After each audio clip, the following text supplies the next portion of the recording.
નમસ્તે બાળમિત્રો, કેમ છો? બધા મજામાં છો ને?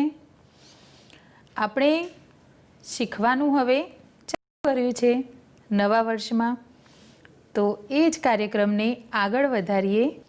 તો આજે ફરીથી નવું કંઈક શીખવાની તૈયારી સાથે આપ સૌનું હું સ્વાગત કરું છું. અને આપણે આજના એપિસોડની શરૂઆતમાં જ ફરીથી એક સરસ મજાનું પહેલાં તો ગીત જોઈ લઈએ. એ ગીતમાં પણ સરસ મજાના નવા નવા જોડાક્ષરોવાળા શબ્દો આવે છે, જે તમારે ધ્યાનપૂર્વક સાંભળવાના છે અને પછી સાથે સાથે ગાન પણ કરજો. કાર્યક્રમ પૂરો થયા પછી પણ તમારે એને ગણગણવાના છે. જેવું આવડે, જેટલું યાદ હોય એટલું તમારે એ ગીતને ગાવાનો પ્રયત્ન કરવાનો છે, જેનાથી આવા જોડાક્ષરોના કથનનો મહાવરો થશે. બરાબર? હવે આપણે ગીત જોઈએ અને ત્યારબાદ આપણે આગળનો કાર્યક્રમ જોઈશું. તો બધાની નજર ટીવીની સ્ક્રીન ઉપર. બાળમિત્રો, અહીં જગદીશ જોશીની એક સુંદર કવિતા આપી છે. કવિતાનું નામ છે આવે. તો ચાલો આપણે આ કવિતા સાંભળીએ.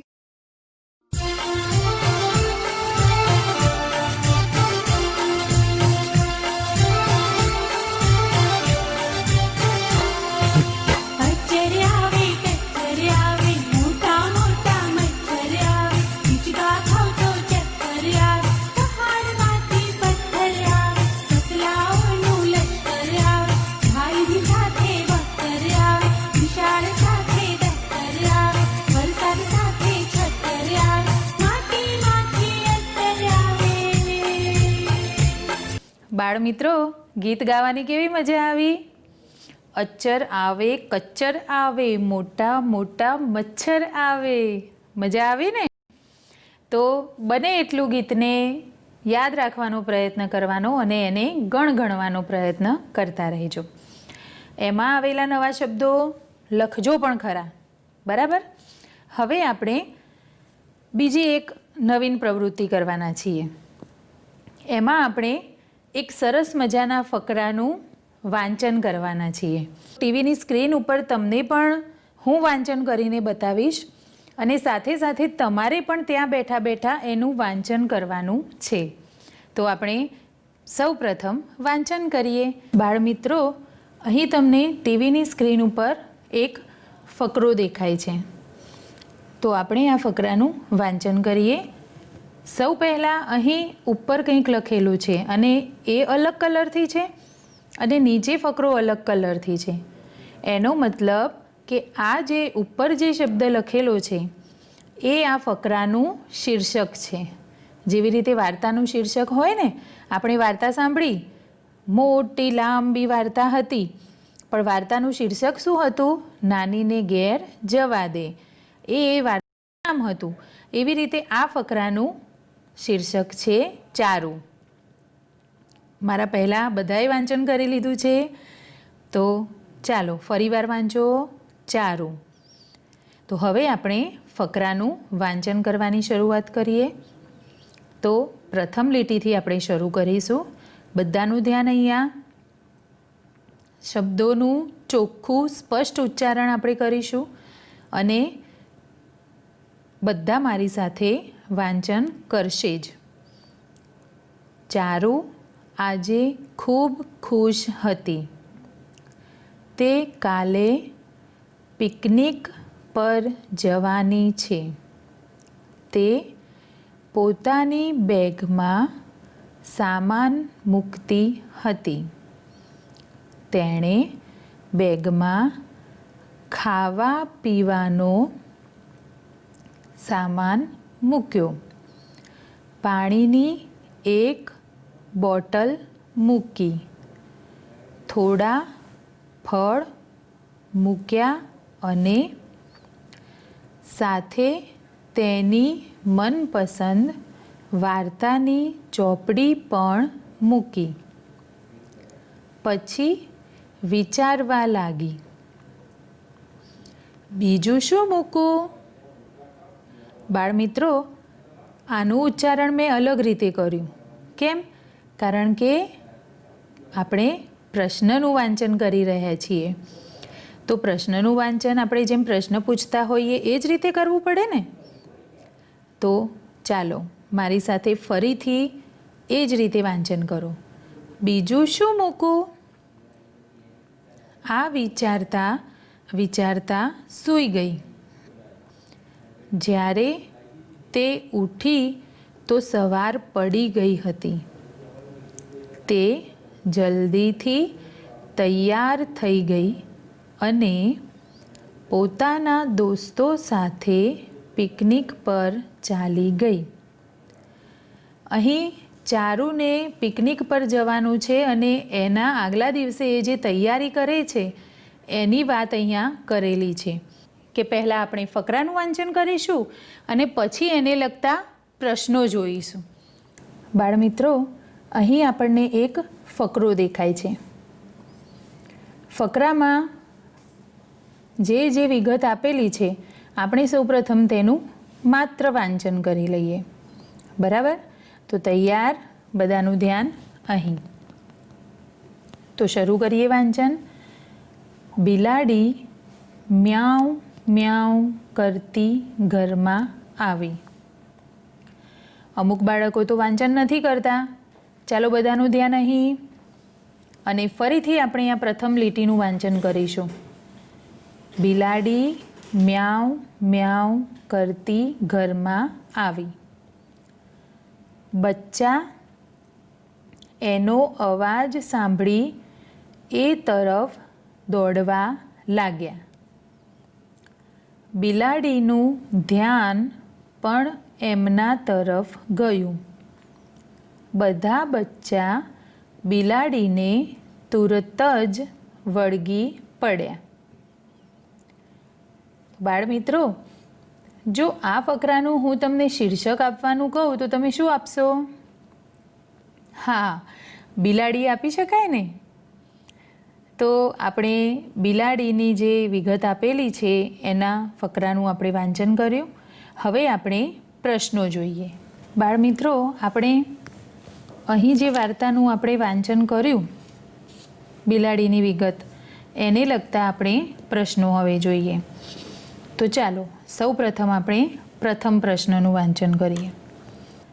આપેલા ફકરામાં કયા પ્રાણીની વાત છે?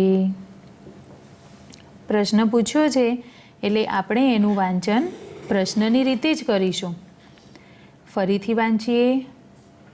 આપેલા ફકરામાં કયા પ્રાણીની વાત છે?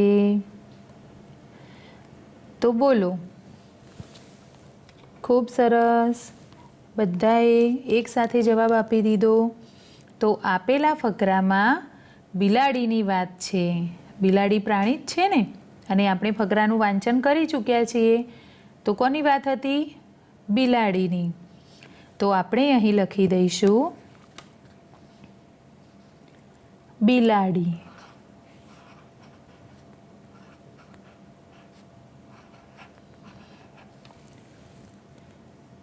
તો જવાબ થઈ ગયો.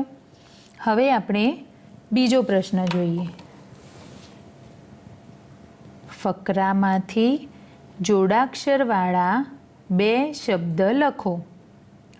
અહીં પ્રશ્ન નથી એટલા માટે આપણે એનું વાંચન સીધી રીતે જ કરીશું, વાક્યની જેમ જ કરીશું. ફકરામાંથી જોડાક્ષરવાળા 2 શબ્દ લખો. તો સૌ પ્રથમ આપણે ફકરા તરફ નજર કરીશું. તો જોડાક્ષર હોય એવા શબ્દો શોધવાના છે. ચાલો પ્રથમ લીટીથી શરૂ કરીએ. બિલાડી એ તો જોડાક્ષર નથી. મ્યાઉ, હા, તો આ જોડાક્ષર છે. એના પછી બચ્ચા, ખરું ને. એના પછી લાગ્યા. આ લીટીમાં ધ્યાન. હવે બચ્ચા. જુઓ, અહીં જે જોડાક્ષરો છે ને એ અલગ કલરથી જ આપેલા છે.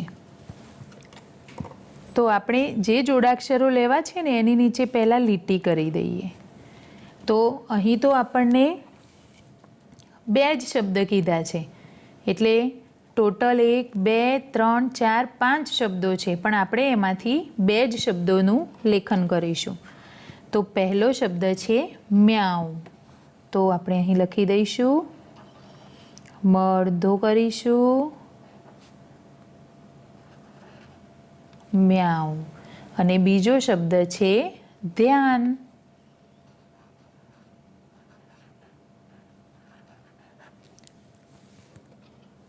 તો આપણે બીજા પ્રશ્નનો પણ જવાબ લખી દીધો. હવે આપણે ત્રીજો પ્રશ્ન જોઈએ. તો સૌપ્રથમ આપણે પ્રશ્નનું વાંચન કરીએ. બિલાડીને કોણ વળગી પડ્યું? જુઓ બાળમિત્રો, પ્રશ્ન છે તો એનું વાંચન હું પ્રશ્નની જેમ જ કરું છું. તો તમારે પણ જ્યારે પ્રશ્નનું વાંચન કરવાનું આવે ત્યારે આ જ રીતે વાંચન કરવાનું છે. એની ઓળખ છે આ ચિહ્ન. આ ચિહ્ન જ્યારે હોય એટલે સમજી લેવાનું કે આ એક પ્રશ્ન છે. તો આપણે વાક્યનું વાંચન કરીએ. બિલાડીને કોણ વળગી પડ્યું? તો ચાલો આપો જવાબ. બિલાડી જ્યારે ઘરમાં આવી ત્યારે એને કોણ વળગી પડ્યું? વાંચન કરો તો ફરીથી.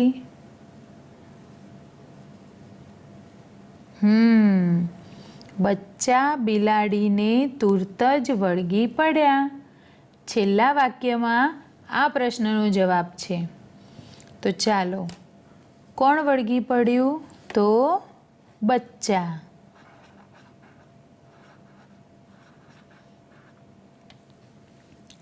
હવે આપણે છેલ્લો પ્રશ્ન જોઈએ.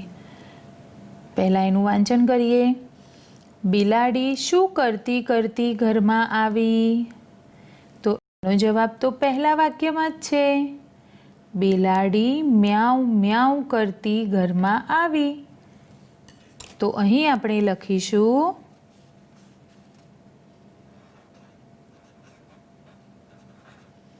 મ્યાઉ મ્યાઉ.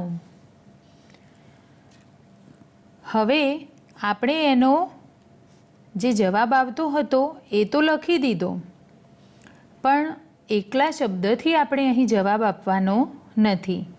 તો આપણે પ્રશ્નને અનુરૂપ એનું વાક્ય અહીં નીચે લખી દઈએ. આ રીતે આપણે એના જવાબનું વ્યવસ્થિત રીતે લેખન કર્યું છે. હવે ફકરામાંથી જોડાક્ષરવાળા બે શબ્દ લખો. તો એમાં તો શબ્દો જ લખવાના છે જે આપણે લખી દીધા છે. હવે ત્રીજો પ્રશ્ન, બિલાડીને કોણ વળગી પડ્યું? તો આપણને જવાબ તો મળી ગયો છે બચ્ચા, પણ આપણે એને પ્રશ્નને અનુરૂપ જવાબ લખીશું અહીં. તો ત્રીજા પ્રશ્નનો પણ આપણે જવાબ લખી દીધો. હવે ચોથો પ્રશ્ન. તો આ રીતે આપણા પ્રશ્નોના જવાબ તૈયાર છે. બાળમિત્રો, આપણે બિલાડી વિશે ફકરામાં વિગત વાંચી, ત્યારબાદ એને લગતા જે પ્રશ્નો નીચે હતા એ પ્રશ્નોનો આપણે જવાબ આપવાનો પ્રયત્ન કર્યો. હવે આપણે જોડકણાનું વાંચન, ત્યારબાદ ખાલી જગ્યાઓ પૂરીશું અને એના પછી ફરીથી એવા જ બે પ્રશ્નો આપણે જોઈશું. પણ આ વખતે તમારે જવાબ આપવાનો ઝડપથી પ્રયાસ કરવાનો છે. તો જો શક્ય હોય તો નોટમાં જેમ બને એટલું લખવાનો પ્રયત્ન કરજો. અને હવે આપણે વાંચન કરીએ જોડકણાનું. જુઓ બાળ દોસ્તો, અહીં આપણને એક જોડકણું આપેલું છે. તો આપણે એનું પહેલાં વાંચન કરીએ, જે તમારે મારી સાથે કરવાનું છે. તો ચાલો પહેલી લીટીથી આપણે શરૂ કરીએ.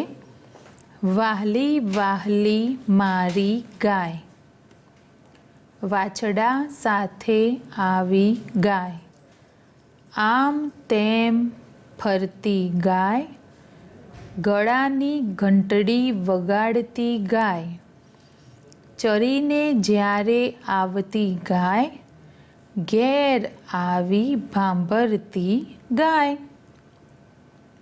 કેટલું સુંદર જોડકણું છે. ફરી એક વખત આપણે એનું સુંદર પઠન કરીએ. ચાલો બધા મારી સાથે ગાશે, હા, બધા પઠન કરશે.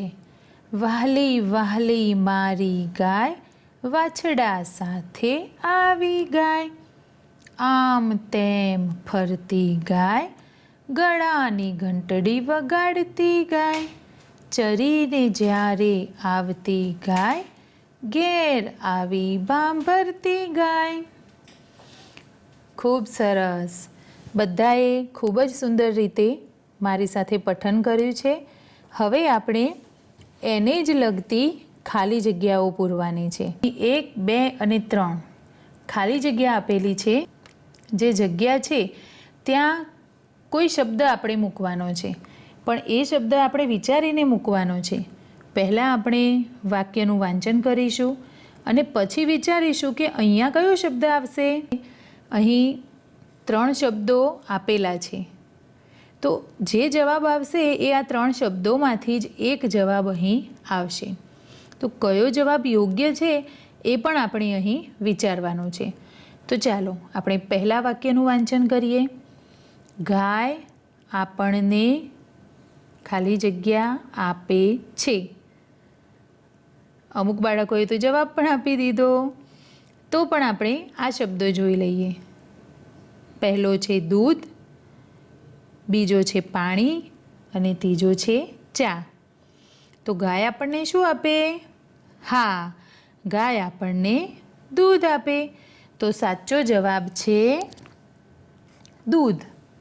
તો આપણે આ સાચા જવાબને અહીં લખી દઈશું.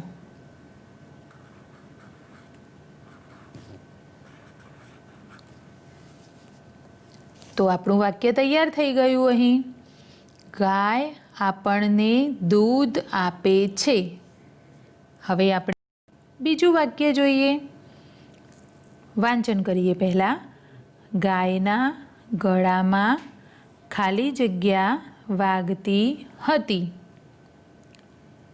આપણે જોડકણું ગાયા છીએ એટલે જવાબ તો તમને ખબર જ છે. તો પણ આપણે આ 3 શબ્દો જોઈ લઈએ. માળા, ઘંટડી, ટાઈ. તો આ 3 શબ્દમાંથી કયો શબ્દ અહીં આવશે જેથી આપણી જે ખાલી જગ્યા છે એ એક અર્થપૂર્ણ વાક્ય બને? તો ગાયના ગળામાં માળા મૂકીએ તો માળા વાગતી હતી? ના ભાઈ, એ તો નહીં આવે. ટાઈ મૂકીએ તો ગાય ટાઈ પહેરે? ના. તો જવાબ આવશે ઘંટડી. તો આપણે અહીં જે જવાબ શોધ્યો એને આપણે અહીં લખી દઈશું.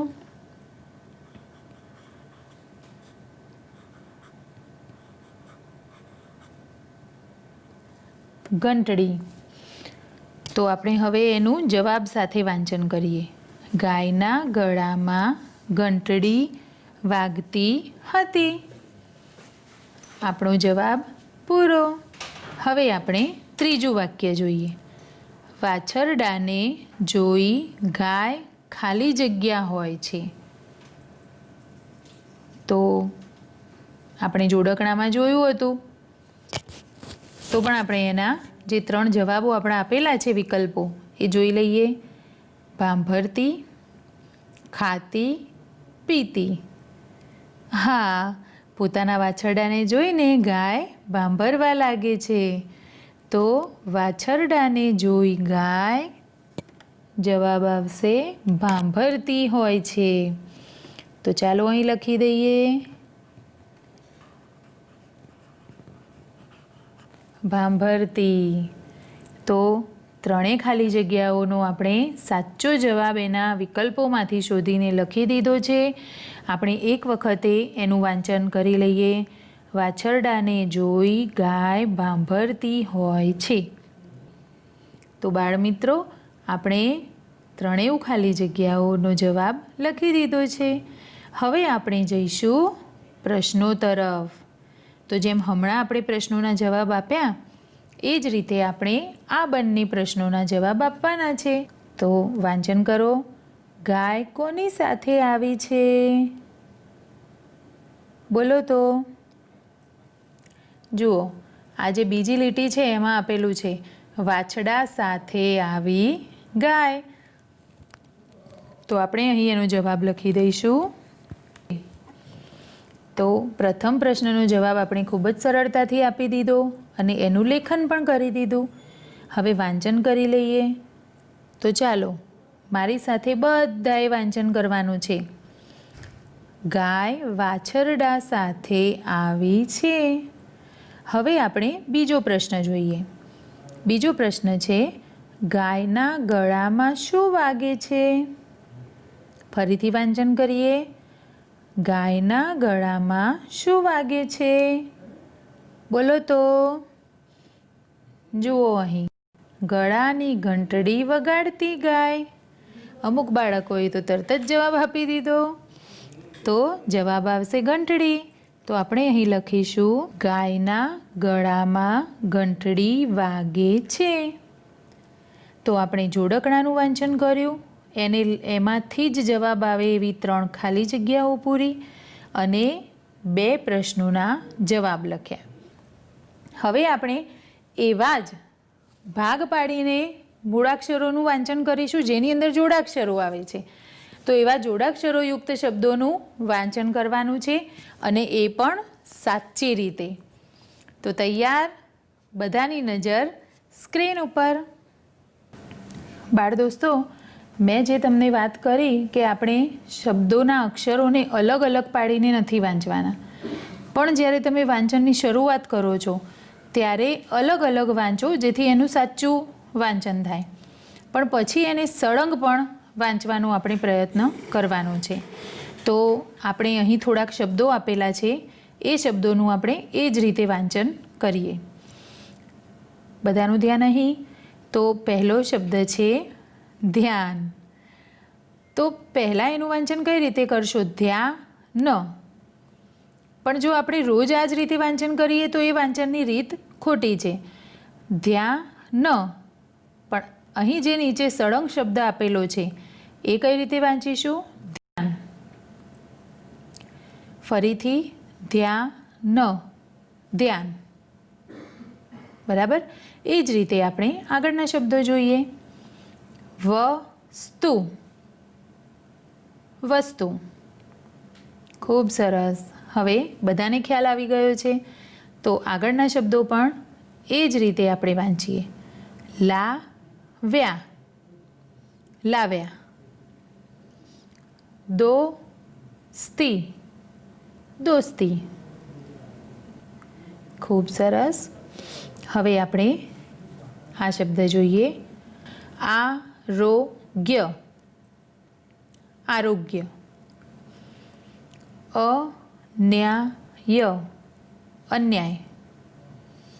કલ્પના. કલ્પના. બાળ દોસ્તો, આપણે શબ્દોનું વાંચન કર્યું. તો ચાલો બધાની નજર સ્ક્રીન ઉપર. આપણે જોઈએ પહેલાં તો એક ચિત્ર. બાળ મિત્રો, આપને અહીં એક ચિત્ર દેખાય છે. ક્યાંનું ચિત્ર છે આ? હા, આ ચિત્ર છે રસોડાનું. રસોડું તો દરેકના ઘરમાં હોય. તો બાળ મિત્રો, આ જે ચિત્ર છે એ ચિત્રને બરાબર ધ્યાન જુઓ. એમાં શું શું દેખાય છે એનું ઝીણવટભર્યું અવલોકન કરો. અને અવલોકન બાદ અહીં નીચે જે જગ્યા આપેલી છે ત્યાં આપણે એને લગતા વાક્યો લખવાના છે. તો આપ જોઈ શકો છો કે ચિત્રમાં શું શું છે. હવે આપણે લેખનની શરૂઆત કરીએ. તો દરેકે એક જ સરખું લખવાનું હોય એવું ન હોય. દરેક બાળક પોતાની રીતે આ ચિત્ર વિશે જુદું જુદું લખી શકે છે. તો તમને કોઈ બાળકને પહેલાં થાળી દેખાય એ થાળી વિશે વાક્ય લખે, તો કોઈ બાળક પહેલાં મમ્મી વિશે વાક્ય લખે. તો આ રીતે તમને જે વસ્તુ વિશે લખવું હોય એ વારા પરથી અહીં તમારે લખવાની છે. હું મારી રીતે લખું છું.